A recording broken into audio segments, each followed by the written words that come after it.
Well, I'm happy to be here at Gateways. This is a wonderful bookstore, isn't it? Yes. As we got lost coming here, we went right by it, and I just saw meditation supplies, and I mentioned, to my friend who's with me, meditation supplies. We didn't notice that it was Gateways. I thought, how great that you would have meditation supplies here, a store that would have that. So here we are. We ended up back here. So I'm happy to be here in Santa Cruz to share with you my new book. It took me 4 years to write this book.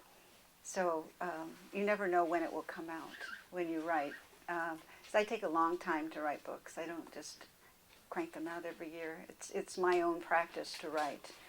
And so it came out at the perfect time. I started my book tour 6 weeks ago in the midst of this financial meltdown, in the midst of whirling fear and worry and so much tension and so much overactivity in the mind. And so I went out right into that. I went right into the center of that, which is where I like to be.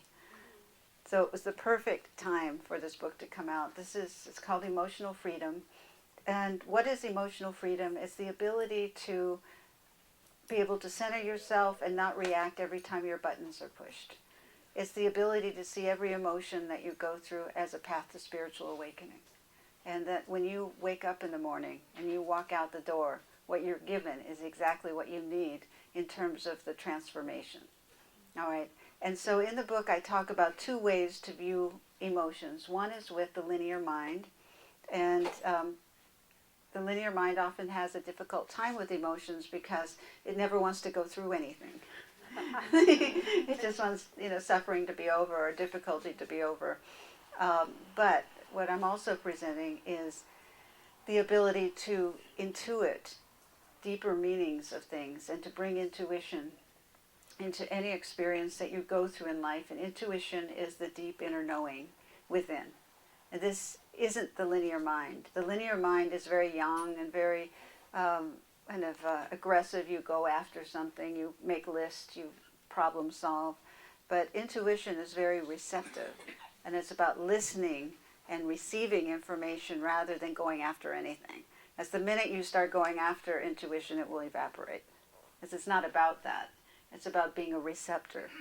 And so being able to listen to that deep inner truth as you're going through whatever emotion that you are going through. And I believe these emotions are energies. And we've given them names: fear, anxiety, anger, loneliness, frustration. These are all energies. We've just given them names. And so I look at our role here on earth, as I present it, in this book. This is my deep belief, is that, we're here. Our primary purpose for being here is our spiritual journey. That's it, to develop our souls. Everything else is secondary to that.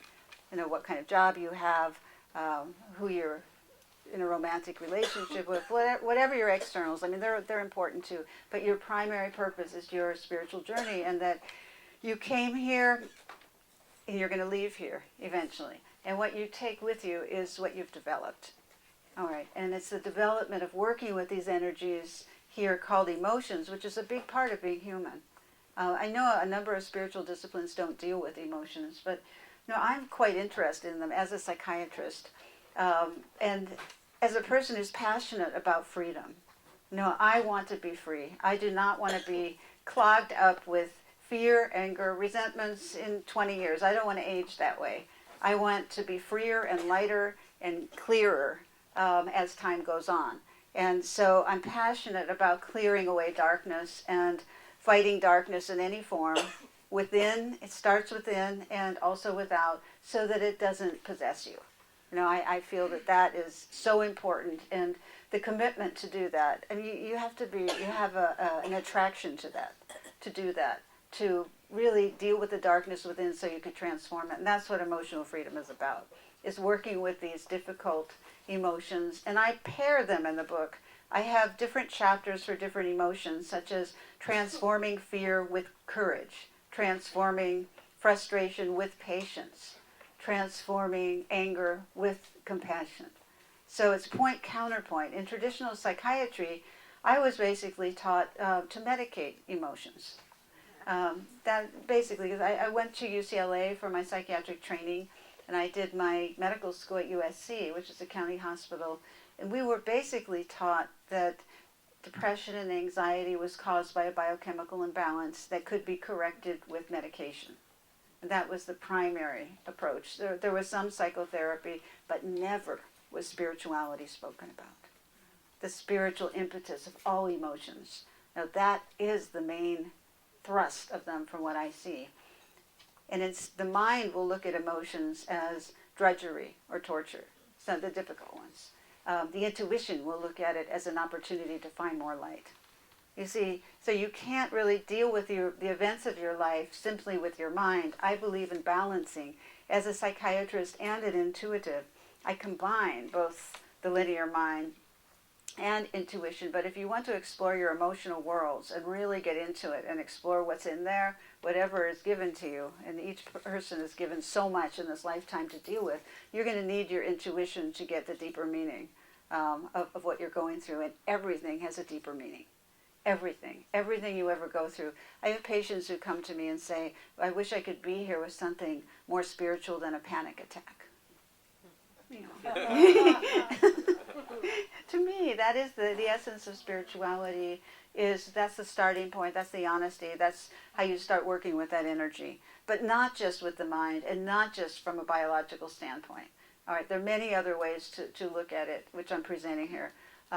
With each emotion, I go through the spirituality of the emotion, the energy, the subtle energy of emotion, being able to track the energetics of the emotion in your body and in your tissues to be able to clear it, the intuition, and also the psychology to be able to go back. You do need to go back to your families and work with that. I mean, Ram Dass says it so beautifully that if you want to have a spiritual experience, just go spend a weekend with your family.